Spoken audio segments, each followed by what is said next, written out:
Vous écoutez WBCQ, diffusant la radio World's Last Chance depuis Monticello, Maine, USA.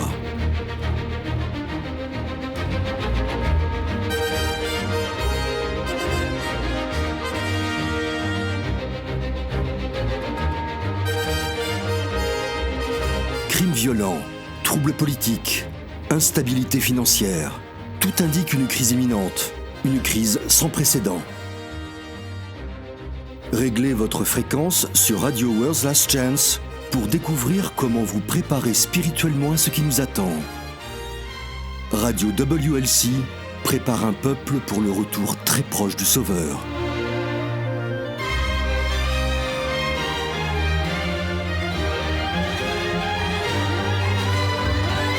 Bienvenue sur Radio World's Last Chance et je suis votre animateur, Denis Lefort. Et je suis Jean-Olivier. Merci de nous faire participer à votre journée, chers auditeurs. Si vous nous avez déjà écoutés, vous savez que nous commençons toujours par expliquer ce qui peut sembler comme des termes inhabituels pour les nouveaux auditeurs.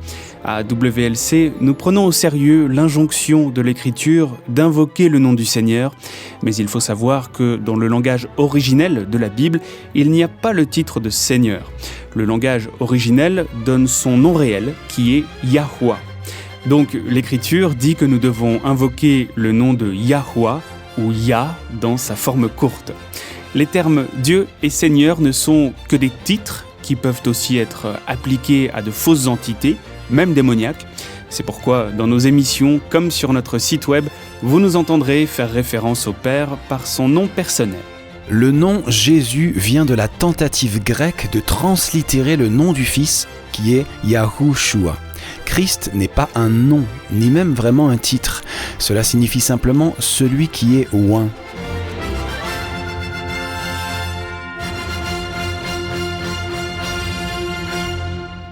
Jean Calvin était un théologien français et l'un des hommes les plus importants de la réforme protestante, même si avec le recul, nous pouvons reconnaître qu'il a fait beaucoup d'erreurs, parfois assez graves, et qu'il a eu de graves manquements. Comme chacun de nous. Comme chacun de nous, oui. Tout le monde a le droit d'avoir tort et de grandir à partir de ses propres erreurs. Donc, malgré cela, Calvin a dit un jour quelque chose que j'ai toujours trouvé très bien. Il a fait une comparaison entre les catholiques, qu'il appelait papistes, et les protestants.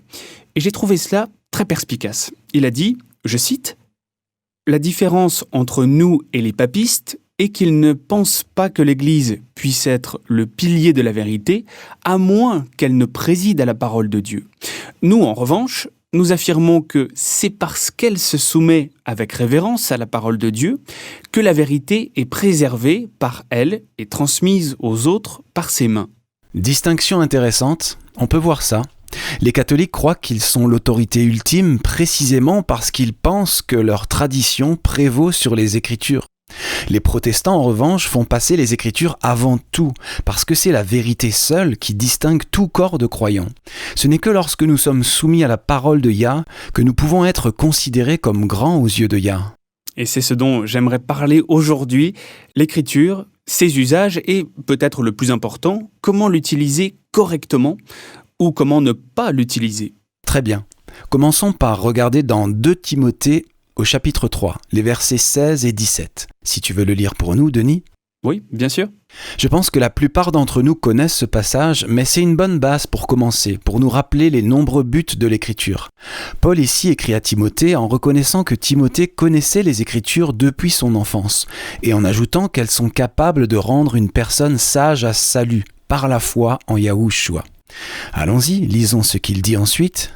« Toute Écriture est inspirée de Yahweh, est utile pour enseigner, pour convaincre, pour corriger, pour instruire dans la justice, afin que l'homme de Yah soit accompli et propre à toute bonne œuvre. » Voilà pourquoi Yahweh nous a donné sa parole.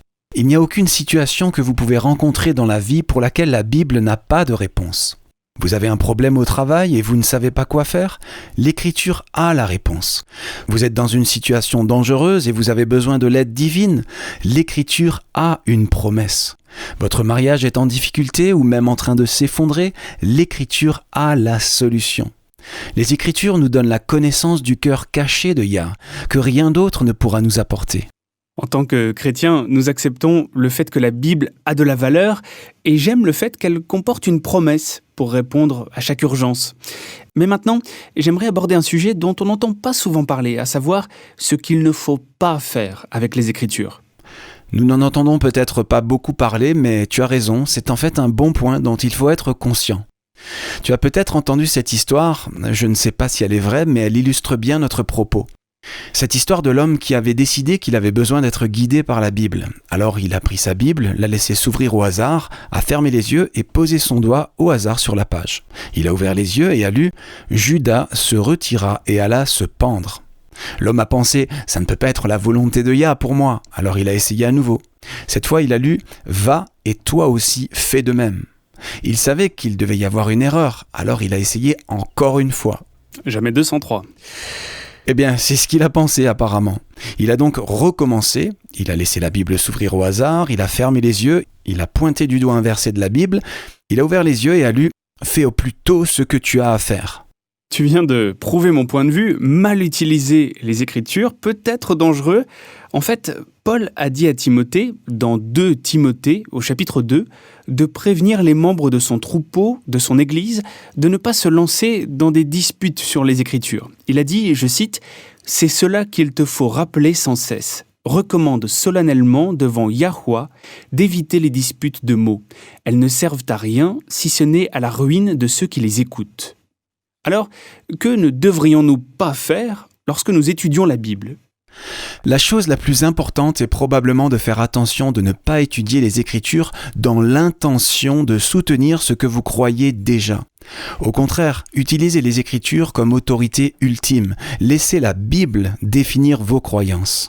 C'est un bon point. En ce qui me concerne, je peux dire qu'il est très facile de glisser dans le genre d'étude de la Bible qui ne fait que soutenir ce que je crois déjà, plutôt que de creuser pour trouver une nouvelle lumière sur un sujet donné.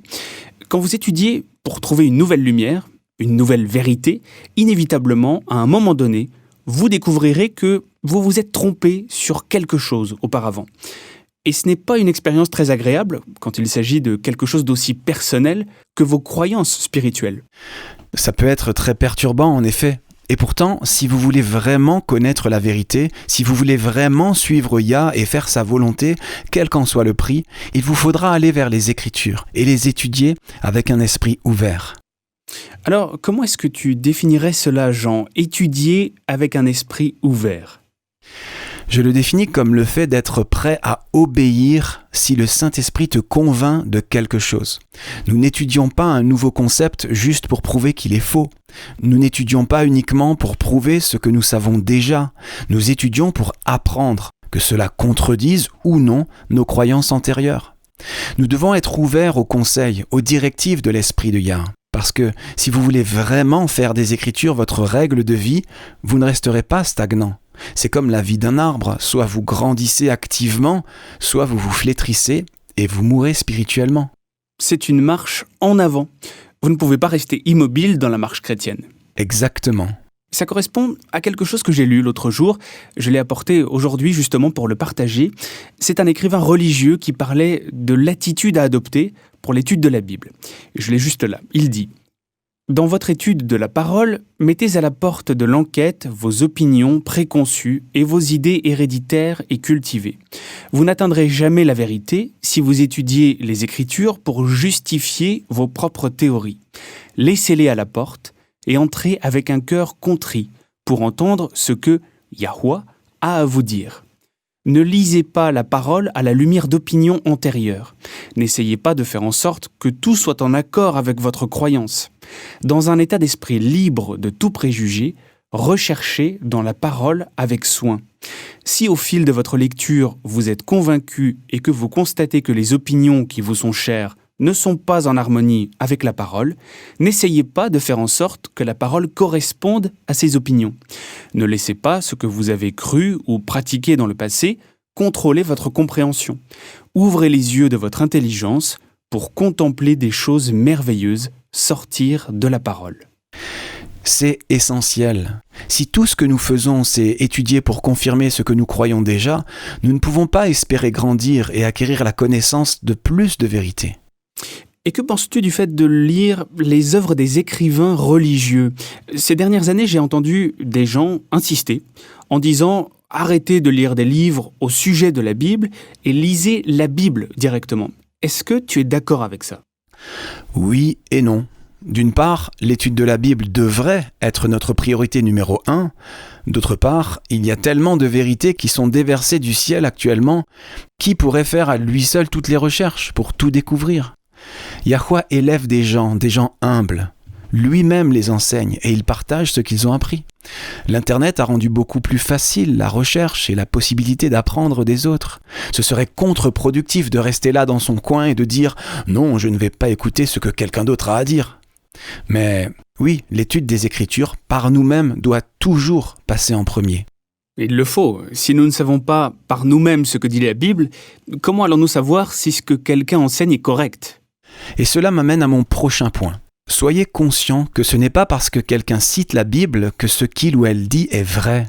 En fait, le passage de 2 Timothée que tu as lu, Denis, met en garde contre ce genre de choses. 2 Timothée 2,16 dit que nous devons, je cite, « éviter les discours creux et contraires à la foi. Ceux qui s'y adonnent s'éloigneront toujours plus de Yah. » Ou, dans une autre version, « évite les discours vains et profanes, car ceux qui les tiennent avanceront toujours plus dans l'impiété. » Concernant ce verset, Stephen Cole souligne « L'expression « avanceront toujours plus dans l'impiété » signifie littéralement « ils feront de nouveaux progrès dans l'impiété ». Les faux enseignants prétendaient que leur enseignement vous aiderait à progresser dans votre vie spirituelle. Paul dit en fait « Oui, vous ferez des progrès, en effet, mais dans l'impiété ». Tu as raison. Récemment, des amis ont partagé avec ma femme et moi un livre dont ils disent qu'il est vraiment bon. Ils nous ont dit qu'il contient de très belles et nouvelles compréhensions de la vérité et nous ont assuré que tout est appuyé par les Écritures.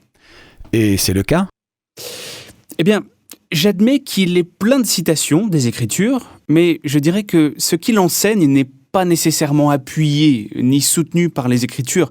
Le livre commence très bien et nous étions très intéressés, mais plus nous avons avancé dans la lecture, plus nous avons commencé à rencontrer des idées qui contredisent ce que nous croyons. Mais tu sais, ça arrive quand on apprend quelque chose de nouveau, alors nous avons continué à le lire parce que qui sait, nous avions peut-être tort. Il y a beaucoup de versets bibliques tout au long du livre, mais j'ai commencé à chercher ces versets dans ma Bible et à les lire dans leur contexte. Laisse-moi deviner, les textes ont été sortis de leur contexte et déformés pour dire quelque chose de complètement différent ? Non seulement ça, mais certains textes n'ont absolument rien à voir avec le sujet en question. C'est comme si l'auteur a cherché des versets qui ressemblent simplement, de près ou de loin, à ce qu'il essaye de dire. Alors, il les a juste collés là où il en avait besoin. C'est affreux. C'est un point important. Souvenez-vous, les amis, ce n'est pas parce que quelqu'un cite les Écritures que la façon dont il les utilise est correcte. Ne les croyez pas sur parole, juste parce qu'ils ont épinglé quelques versets de la Bible. Il est tellement important que chacun de nous connaisse la Bible par soi-même. Vous pouvez certainement lire ce que d'autres ont écrit. La connaissance augmente exponentiellement en ce moment. Et c'est une très bonne chose. Mais pour savoir si c'est conforme aux Écritures, il faut d'abord connaître les Écritures. Et la seule façon de les connaître, c'est de passer du temps dans la parole de Yah, de l'étudier par vous-même. Apocalypse contient des informations vitales pour tous ceux qui vivent aujourd'hui. Les chapitres 8 et 9 sont particulièrement importants. Ils prédisent des événements cruciaux qui auront lieu dans un avenir proche. Ils sont décrits comme 7 trompettes. Quand ces 7 trompettes commenceront à sonner, nous saurons que nous sommes à quelques mois du retour de Yahushua.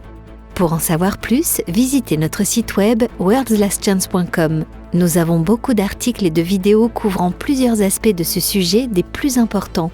C'est sur worldslastchance.com. Visitez notre site dès aujourd'hui. Il ne reste plus beaucoup de temps.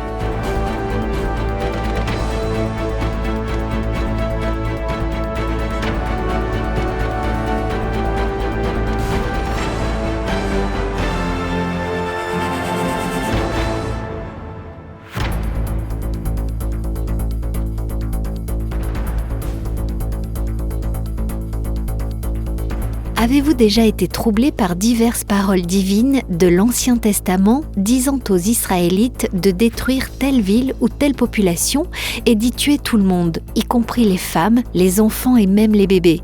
Cela ne semble pas compatible avec le caractère d'amour du Créateur, n'est-ce pas?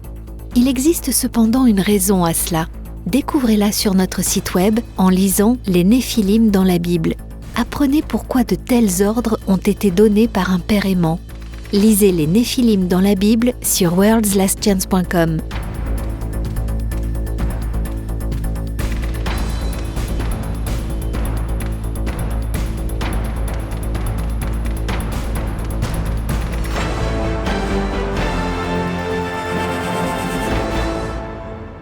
Nous avons parlé de l'utilisation correcte des Écritures et de la manière de ne pas les utiliser. Que peux-tu nous dire à présent, Jean, sur la bonne façon dont nous devons utiliser les Écritures ? J'ai lu un jour un commentaire intéressant au sujet de John Bunyan, tu sais, l'auteur du Voyage du pèlerin.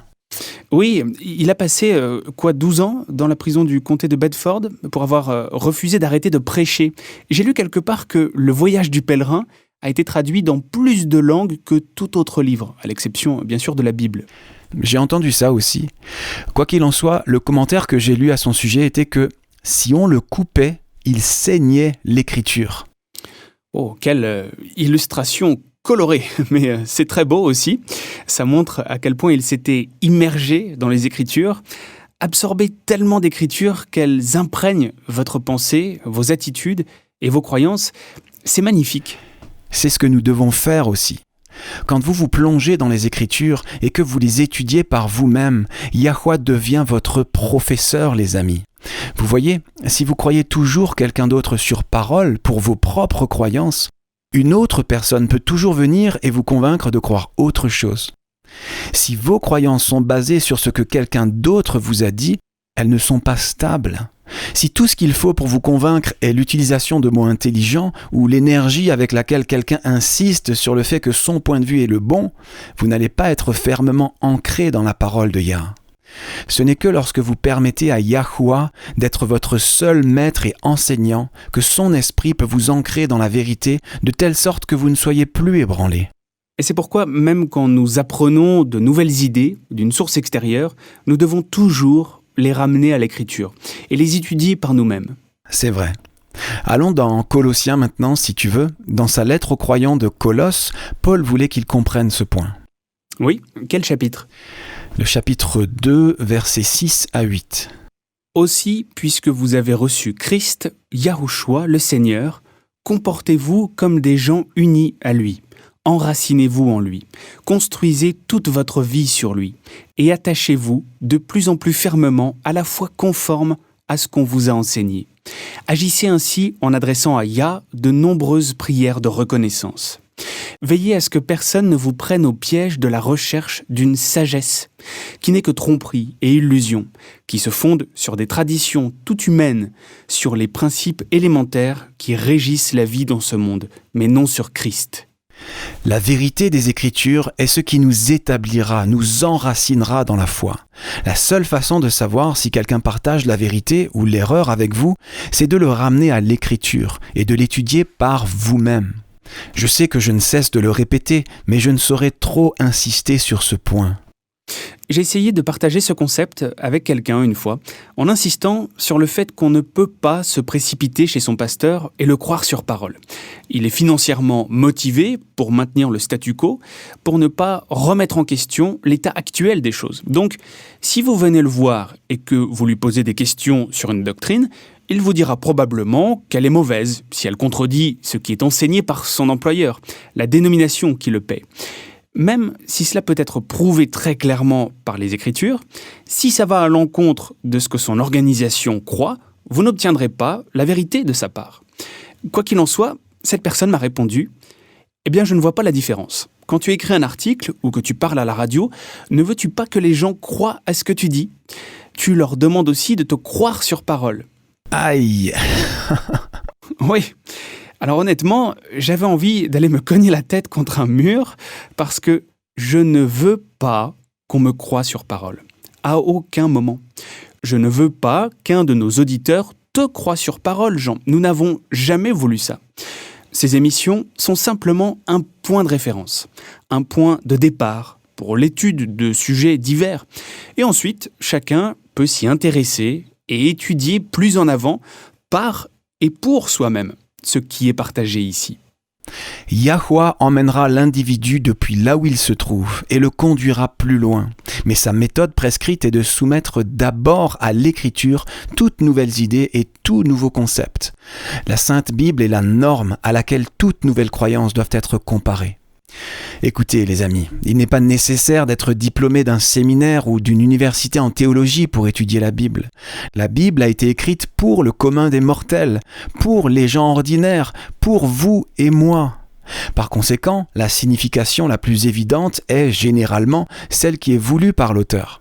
Si vous ne savez pas quelque chose, le Père vous enseignera. Je suis content que tu dises cela. Ma femme a une amie qui est une femme très gentille, une des plus gentilles, des plus humbles chrétiennes que tu pourrais croiser.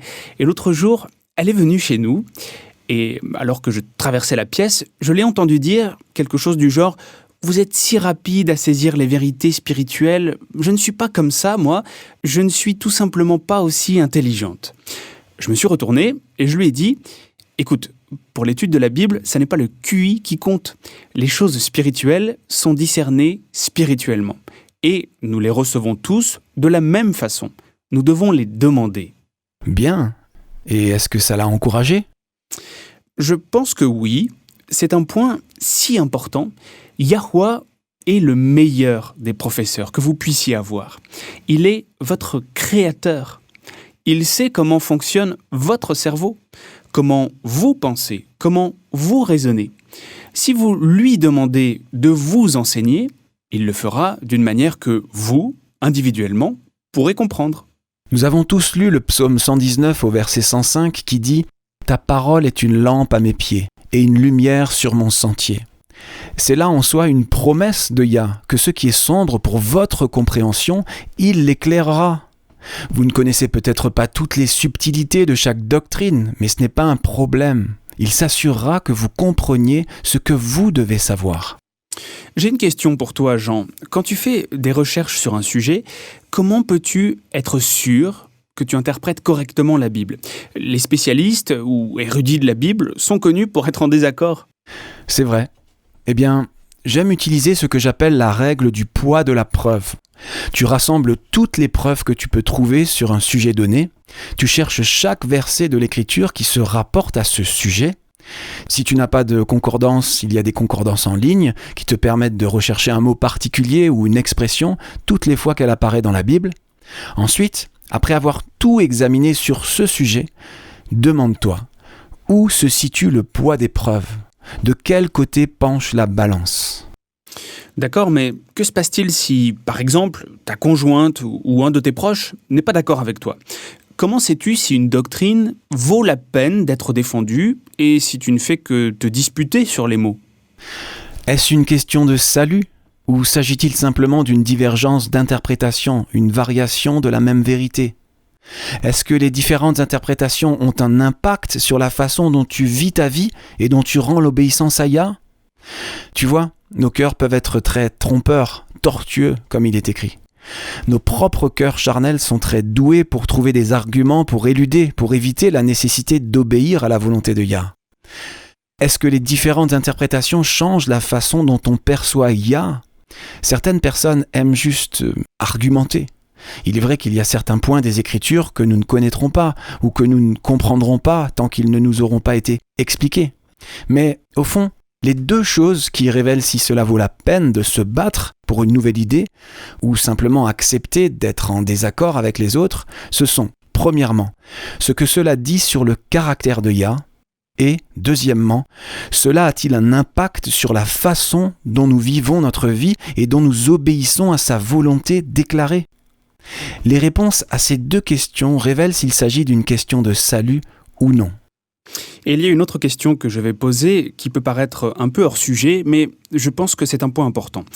comment pouvons-nous nous garder de l'orgueil spirituel, c'est-à-dire une sorte de fierté dans le fait que nous avons la bonne vision de la vérité. Nous savons que c'est le péché des Laodicéens. Ils disent qu'ils sont riches, enrichis et n'ont besoin de rien, spirituellement parlant, alors qu'en réalité, Yahushua déclare qu'ils sont malheureux, misérables, pauvres, aveugles et nus, et ont besoin de tout spirituellement. Le fait d'être humble et enseignable signifie-t-il que nous ne pourrons jamais savoir si nous avons raison ? C'est une bonne question.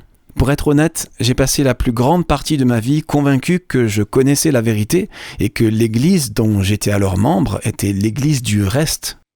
Tu veux dire la seule église exempte de l'ordre d'Apocalypse 18 de quitter Babylone ? C'est ça, et je le croyais sincèrement. À l'époque, j'avais cette grande boîte rigide en tête que j'avais mentalement appelée vérité, selon ma vision des choses à ce moment-là. Et juste à côté, il y avait une boîte encore plus grande que j'appelais erreur. Tout rentrait très bien dans l'une ou l'autre de ces deux boîtes. Et maintenant ? Eh bien, j'ai toujours la boîte vérité, mais elle est beaucoup plus petite. Tout comme la boîte erreur d'ailleurs. Et elles sont toutes les deux de chaque côté de cette grande étagère remplie de « je ne sais pas ».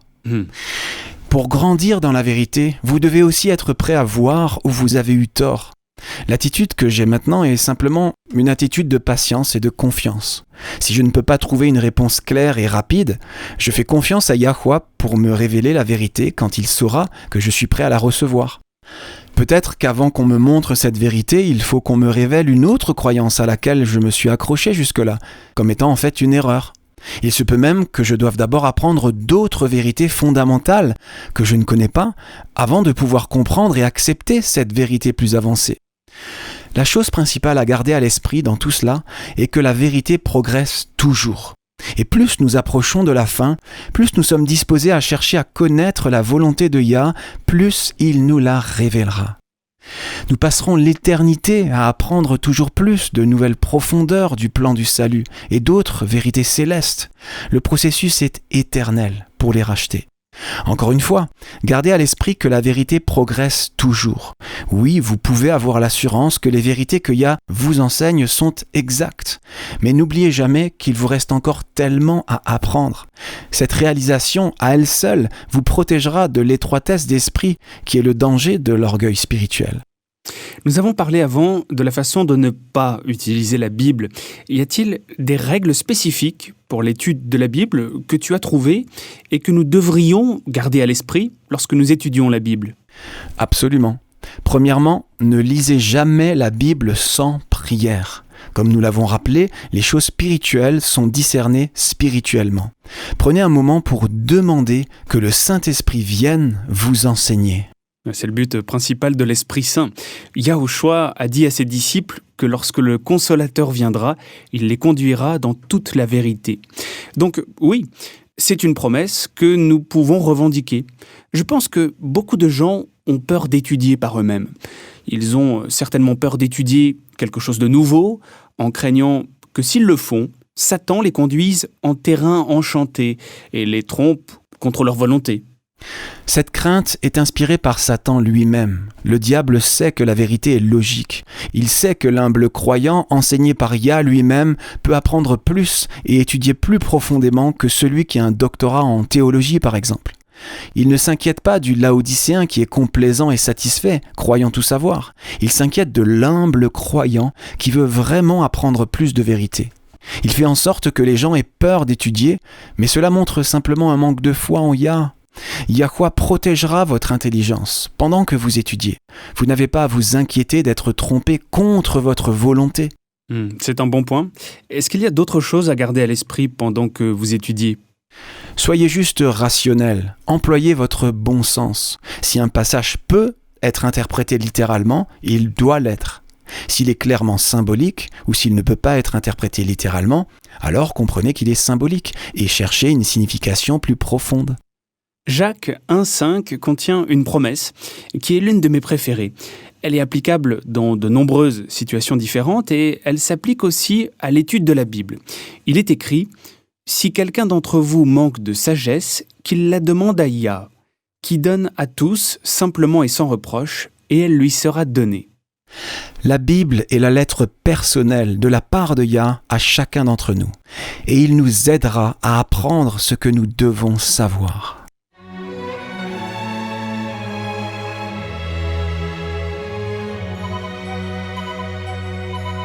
Vous écoutez la radio World's Last Chance sur WBCQ à 9330 kHz sur la bande des 31 mètres. Radio World's Last Chance prépare un peuple pour le retour très proche du Sauveur. De nombreuses personnes trouvent qu'il peut être très difficile d'obtenir des employeurs qui répondent aux besoins des croyants en matière de congés pour observances religieuses. Si vous avez besoin de parler à votre patron ou d'approcher votre école au sujet de conflits d'horaires, nous pouvons vous aider. World's Last Chance peut vous aider à acquérir les compétences nécessaires pour négocier des aménagements au travail ou à l'école. En plus de vous expliquer comment approcher au mieux votre employeur ou l'administration de votre école, nous vous proposons également une série de lettres que vous pouvez utiliser comme modèle lorsque vous demandez des aménagements pour le travail ou l'école. Consultez notre site web worldslastchance.com et recherchez les conflits entre culte et emploi dans la colonne des onglets de gauche sur worldslastchance.com. Nous vous aidons à obtenir le temps dont vous avez besoin pour l'adoration.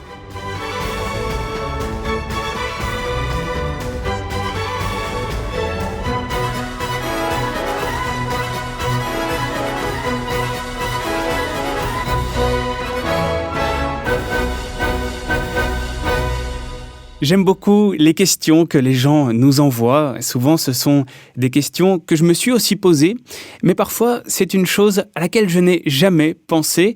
Mais dès que je la lis, je me dis « Ah oui, c'est une excellente question, ça ». C'est vrai que nous recevons de très bonnes questions. J'apprécie aussi ce moment. Comme nous sommes sur les ondes courtes, nous diffusons dans le monde entier. Donc nos auditeurs sont des gens de toutes les religions. Et c'est une excellente façon d'apprendre de nouvelles perspectives parce que ils ont des questions différentes basées sur leur compréhension et leur propre vision du monde. Oui, et en parlant d'ailleurs d'être sur les ondes courtes, nous émettons actuellement en combien de langues jusqu'à présent ? 8 langues ? Oui, je crois que c'est ça, 8 langues, et d'autres encore prévues. En plus du français, nous diffusons également en anglais, en allemand, en espagnol, en portugais, en arabe, en chinois mandarin et en indonésien. Donc, si vous avez un ami ou un membre de votre famille qui parle plus couramment l'une de ces autres langues de nos programmes, eh bien faites-lui savoir qu'il peut profiter de nos émissions dans une langue dans laquelle il se sent plus à l'aise. Et si vous parlez vous-même couramment une autre langue et que vous souhaiteriez nous aider à faire connaître la vérité au monde entier, nous sommes toujours à la recherche de nouveaux traducteurs. Contactez-nous. Ah oui, parce que les traductions automatiques par ordinateur, ça ne fonctionne pas si bien que ça. Oui, nous avons expérimenté que les traducteurs humains font un meilleur travail. C'est vrai. Bien, notre première question aujourd'hui nous vient de Marlena Sanchez de Los Angeles, en Californie. Elle écrit « Hier, je rendais visite à une amie proche. Nous avions déjà parlé de questions spirituelles ensemble et je me suis donc senti à l'aise de partager avec elle un domaine qui me pose problème personnellement. Je lui ai demandé de prier pour moi et j'ai ajouté que je ne voulais vraiment pas continuer à rechuter. Mon amie m'a dit que mon problème était un manque de foi, car un vrai chrétien, une vraie chrétienne, ne peut pas rechuter. J'étais un peu offensé parce qu'elle m'a pratiquement accusé de n'avoir jamais été une vraie chrétienne. Car si je l'avais été, je n'aurais pas rechuté. J'ai essayé de lui faire comprendre qu'une personne peut être un vrai chrétien, une vraie chrétienne, tout en ayant des difficultés et en luttant sur certaines faiblesses, mais elle s'est mise à débiter tous ces textes sur la certitude que nous avons en Jésus-Christ. Est-ce que je me trompe ? Est-il impossible pour un vrai chrétien de rechuter ? Tout d'abord, prenons un moment pour définir ce que nous entendons par le terme « rechuter », pour lequel les Américains ont un terme bien précis, « backsliding », c'est-à-dire littéralement glisser en arrière, déraper dans une ancienne mauvaise habitude. Ce terme « rechuter » fait donc référence à ce qui se passe lorsqu'un chrétien dévoué à Yah commence à dériver, en considérant sa relation comme allant de soi, comme acquise. Il peut y avoir de nombreuses raisons à cela, mais l'une d'entre elles est une vie de prière moins engagée. Lorsque nous ne passons pas suffisamment de temps avec Yah dans la prière, d'autres domaines de notre vie commencent très vite à souffrir de ce manque. Il y a certainement une corrélation inverse dans ce processus. J'ai remarqué dans ma propre vie que moins je passe de temps avec Yah, moins je veux en passer avec lui. Et plus le monde devient un tyran. Pareil pour moi, je pense que c'est vrai pour nous tous. Pour répondre à la question de Marlena, la réponse est oui. Un vrai chrétien peut sans aucun doute faire marche arrière à un moment donné, rechuter donc dans une mauvaise habitude. La compréhension de son ami est basée sur l'hypothèse qu'une fois que vous avez pris la décision d'accepter le don du salut, vous êtes, à partir de ce moment-là, sauvé et ne pouvez jamais être perdu. En gros, une fois sauvé, toujours sauvé. C'est ça. On y fait souvent référence en tant que l'assurance du salut. Mais il n'y a absolument rien dans les Écritures qui dit qu'une fois que vous avez accepté le don du salut, votre libre arbitre vous serait enlevé. Vous pouvez toujours exercer votre libre arbitre et choisir de tourner le dos à Yah ou, comme c'est le plus souvent le cas, simplement vous éloigner par défaut et par manque de dévotion. Oui, j'ai remarqué qu'il est facile d'être perdu par défaut, mais pour être sauvé, il faut faire un choix actif. Eh bien, notre nature humaine déchue nous prédispose à préférer les choses de la chair et du monde. Yahushua est mort pour restaurer en nous la possibilité de choisir. Et il ne nous enlève pas ce droit de choisir lorsque nous acceptons le salut. Mais revenons à la question de Marlena. Est-il possible pour un vrai chrétien de rechuter, de reculer dans une mauvaise habitude, de retomber dans un ancien péché ? Voyons ce que dit l'Écriture. Allons dans Hébreux 3 et lisons les versets 12 et 13. « Prenez garde, frères, que quelqu'un de vous n'ait un cœur mauvais et incrédule, au point de se détourner du théos, ou Eloa, vivant. Mais exhortez-vous les uns les autres chaque jour, aussi longtemps qu'on peut dire « aujourd'hui », afin qu'aucun de vous ne s'endurcisse par la séduction du péché. » Vous ne pouvez pas vous détourner de Yah ou vous éloigner de Yah, dans une autre version, si vous n'étiez pas d'abord proche de lui et l'un des siens. C'est un bon point. Jérémie rend les choses encore plus claires. Allons dans Jérémie chapitre 3. Dans ce chapitre, Yahweh parle de l'Israël rebelle ou revêche, voire infidèle selon les versions, ce qui correspond à backsliding Israël dans la King James. Mais les principes restent les mêmes, qu'il s'agisse d'une nation ou d'un individu. Tu y es ? Oui, j'y suis. Ce sont quels versets ? Lisons les versets 12 à 14. « Reviens, infidèle Israël, dit Yahweh. Je ne jetterai pas sur vous un regard sévère, car je suis miséricordieux, dit Yahweh. Je ne garde pas ma colère à toujours. Reconnais seulement ton iniquité, reconnais que tu as été infidèle à Yahweh, ton Elohim, que tu as dirigé ça et là tes pas vers les dieux étrangers, sous tout arbre vert, et que tu n'as pas écouté ma voix, dit Yahweh. Revenez, enfants rebelles, dit Yahweh. C'est intéressant, mais je veux dire, ça ne répond pas vraiment au point soulevé par l'ami de Marlena, à savoir que si Israël avait vraiment été dévoué à Yah, s'ils étaient vraiment sauvés, ils n'auraient pas rechuté, été rebelles ou infidèles, en premier lieu. Très bien. Lisons le verset 22 maintenant. C'est toujours Yah qui parle. « Revenez, enfants rebelles, je pardonnerai vos infidélités. » Ok, tu aimes les mots, Denis. Tu aimes chercher la définition des mots. Alors, dis-nous, que signifie exactement revenir ? Eh bien, ça veut dire retourner, venir à nouveau à un endroit ou à une condition antérieure. Et c'est précisément ce que Yah dit aux Israélites, et par extension à nous aujourd'hui, de faire. Il nous dit de revenir. Le mot traduit ici en français par « revenez » vient du mot hébreu « shub ». Le nouveau dictionnaire Strong des mots de la Bible dit à propos de shub, je cite, « Le sens fondamental du verbe est le retour au point de départ ». Fin de citation. Tu n'utiliserais pas le mot « retour » si la personne n'avait jamais été là auparavant. C'est vrai, on n'utiliserait pas ce mot. Dans ce cas, on lancerait plutôt une invitation du genre « Viens, laisse tes péchés et viens à moi ».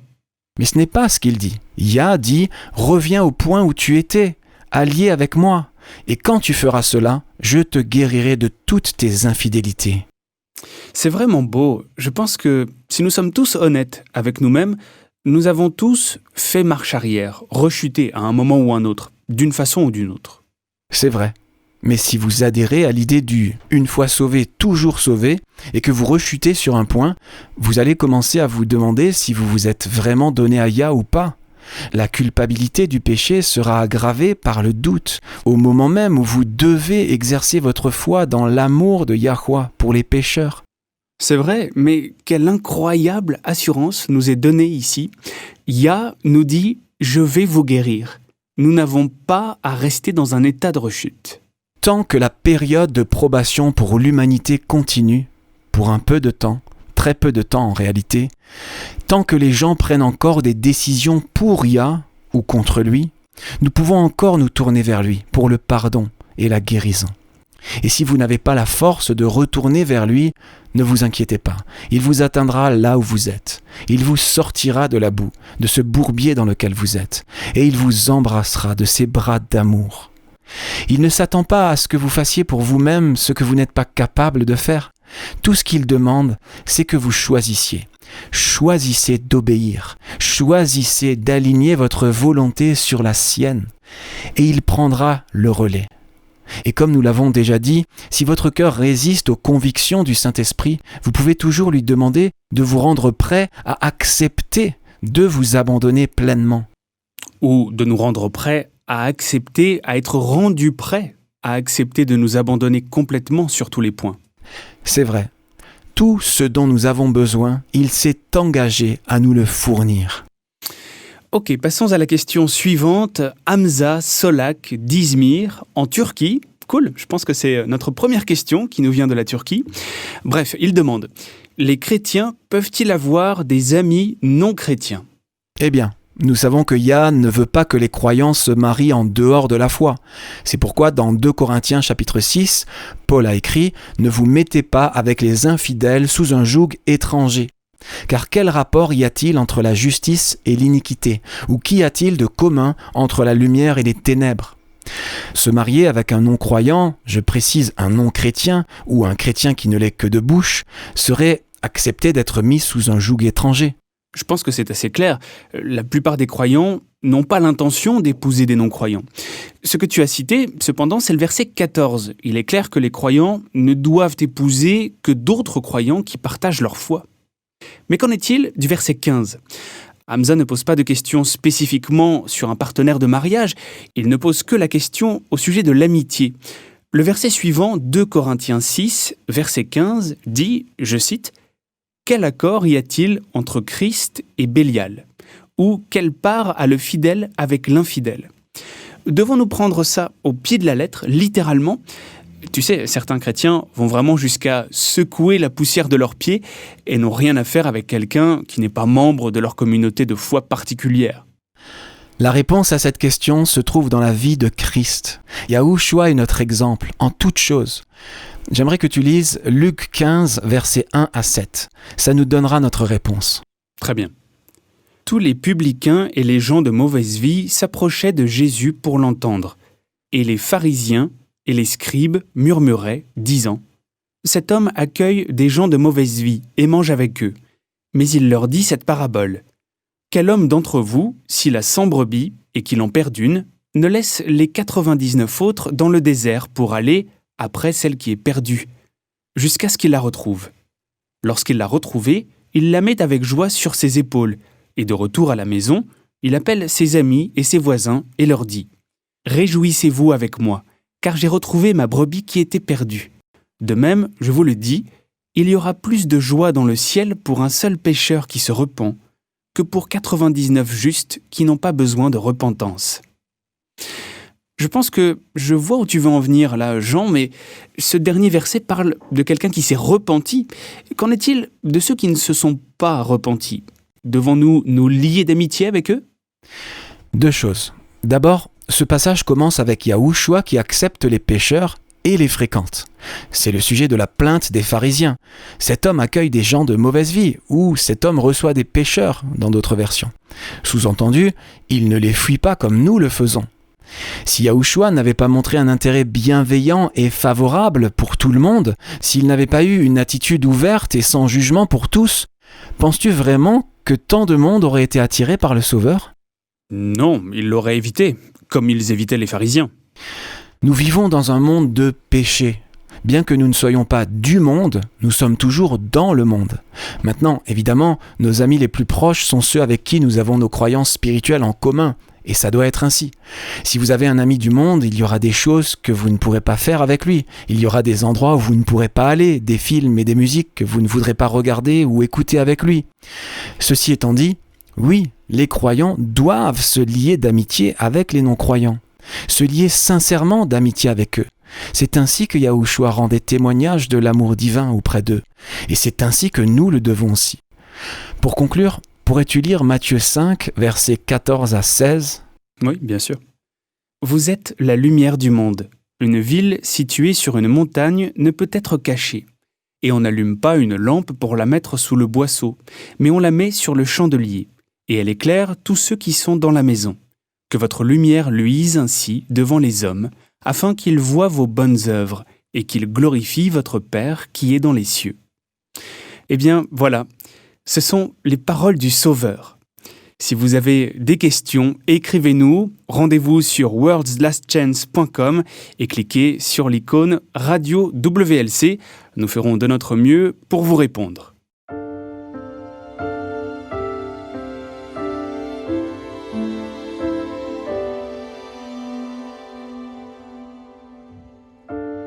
Vous écoutez Élise Blanc pour votre promesse quotidienne de la parole de Yah.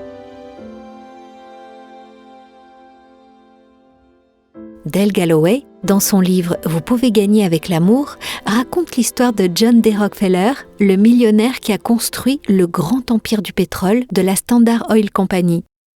Un jour, un des cadres de Rockefeller a commis une erreur qui a coûté 2 millions de dollars à la société. Cela représente beaucoup d'argent aujourd'hui. Mais au début du siècle dernier, c'était un montant astronomique. La nouvelle de cette énorme erreur s'est rapidement répandue. Finalement, un des autres cadres a décidé d'aller voir Rockefeller et de parler de ce qui pouvait être fait. En arrivant au bureau du patron, le cadre a vu que Rockefeller était occupé à écrire sur un morceau de papier. Levant les yeux, le millionnaire a brusquement dit « Je suppose que vous avez entendu parler de l'erreur à 2 millions de dollars que notre ami a commise. » Le cadre a hoché la tête. « Eh bien, poursuit Rockefeller, je suis resté assis ici à énumérer toutes ses bonnes qualités et j'ai découvert que dans le passé, il a gagné pour nous plusieurs fois le montant qu'il a perdu aujourd'hui. Ses bons points l'emportent de loin sur cette unique erreur humaine. Je pense donc que nous devrions lui pardonner, n'est-ce pas ? Il a été dit que le pardon est divin, parce que personne ayant vraiment besoin de pardon ne le mérite jamais vraiment. C.S. Lewis était un romancier universitaire et apologiste chrétien britannique.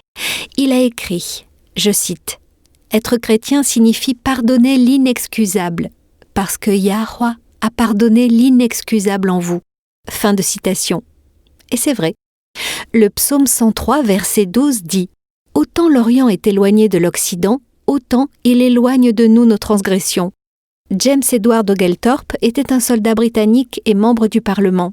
Lors d'une conversation avec le grand théologien protestant John Wesley, Oglethorpe a fait cette remarque « Je ne pardonne jamais et je n'oublie jamais. » À cela, Wesley a répondu avec une certaine ironie « Alors monsieur, j'espère que vous ne pécherez jamais. » La vérité est que nous avons tous péché et nous avons tous besoin de pardon, même si aucun d'entre nous ne le mérite.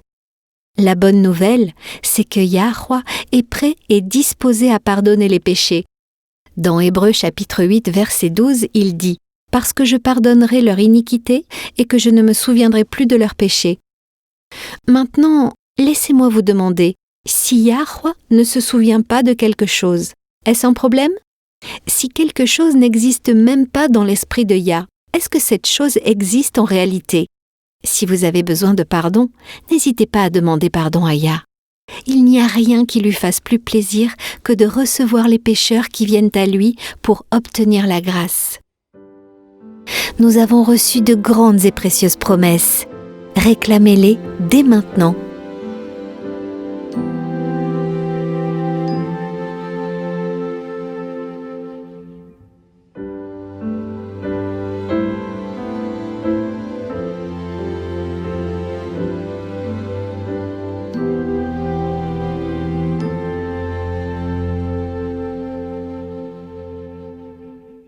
Hudson Taylor, le missionnaire britannique qui a passé 51 ans à porter le message de l'Évangile en Chine, a un jour observé avec ironie, je cite, « Satan vous trouvera toujours quelque chose à faire quand vous devriez être occupé à étudier la Bible régulièrement dans la prière, ne serait-ce que d'arranger un rideau. » C'est vrai. Oui, c'est vrai. Ce qui est étrange avec la Bible, c'est que plus tu l'étudies, plus tu veux l'étudier. Plus tu vas loin dans l'étude, plus tu vois la beauté de la parole et plus tu es fasciné par les vérités que tu découvres. L'inverse est aussi vrai, malheureusement. Moins tu étudies, moins tu as envie d'étudier. Plus tu te concentres sur le monde, moins l'étude de la Bible devient intéressante à tes yeux. George Muller, un grand homme de foi, a dit un jour, je cite, « La vigueur de notre vie spirituelle est exactement proportionnelle à la place qu'occupe la Bible dans notre vie et nos pensées. » Et c'est pourquoi je voulais parler aujourd'hui de l'importance de placer l'Écriture en premier dans notre vie. Nous sommes proches de la fin, les amis. Chaque jour qui passe nous rapproche de plus en plus de la fin du temps de probation pour l'humanité. À ce moment-là, chacun aura pris sa décision, à savoir qui il suivra pour toujours, Yah ou le diable.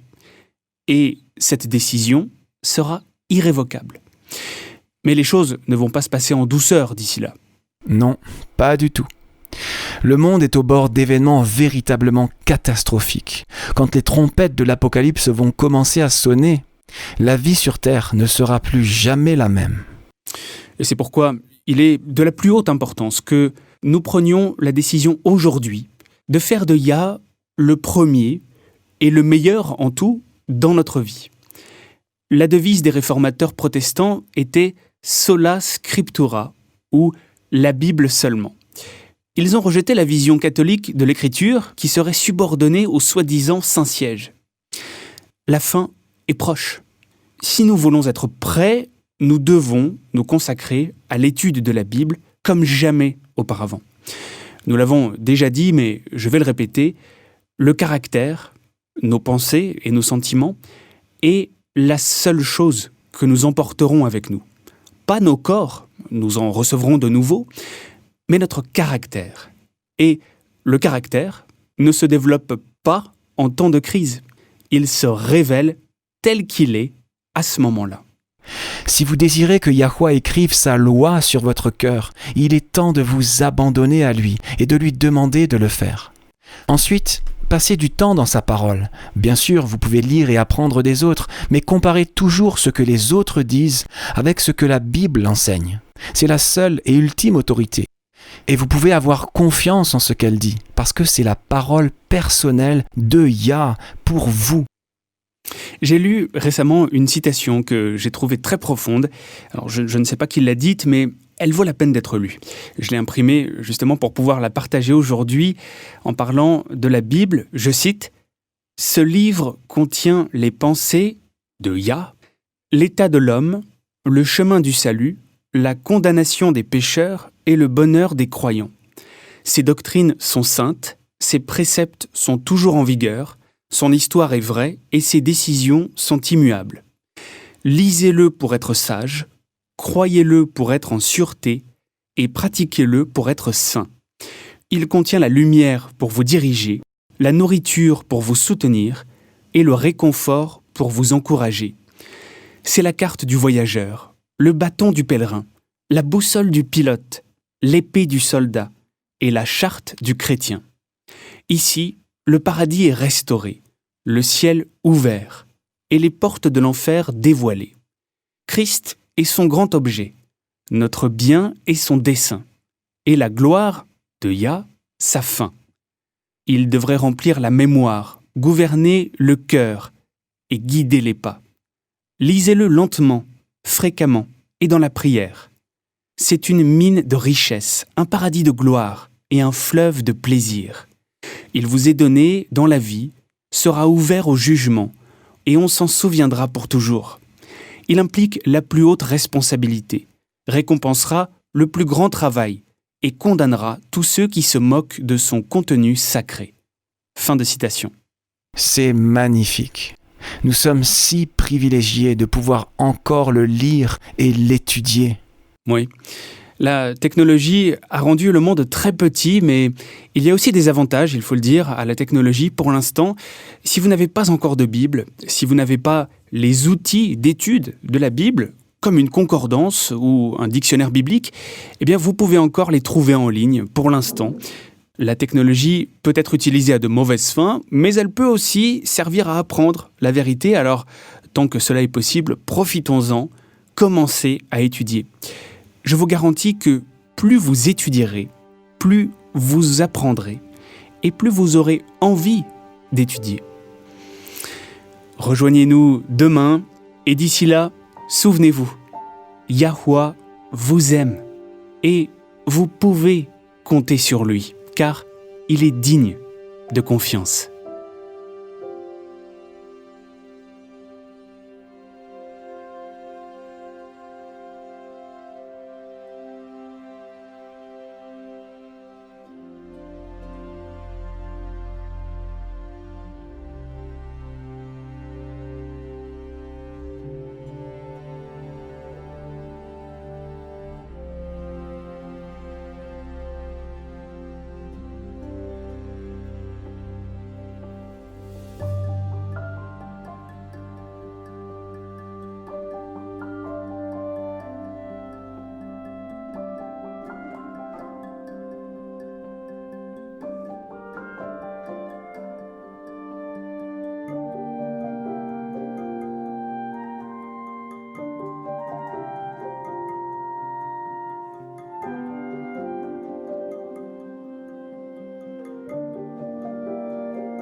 Vous étiez à l'écoute de Radio WLC. Cette émission, ainsi que les émissions précédentes de Radio WLC, sont disponibles en téléchargement sur notre site internet. Elles sont parfaitement appropriées pour être partagées avec des amis et pour des études bibliques. Elles sont également une ressource merveilleuse pour ceux qui adorent Yahweh, seuls, en famille ou en groupe à la maison. Si vous souhaitez écouter les émissions de Radio WLC, rendez-vous sur notre site internet à l'adresse worldslastchance.com. Cliquez sur l'icône Radio WLC en haut à droite de la page d'accueil. Cela vous permettra de télécharger les épisodes dans votre langue préférée. Vous trouverez également des articles et des vidéos disponibles en plusieurs langues. Rejoignez-nous demain pour un autre message rempli de vérité sur WBCQ à 9330 kHz sur la bande des 31 mètres. Radio World's Last Chance prépare un peuple pour le retour très proche du Sauveur.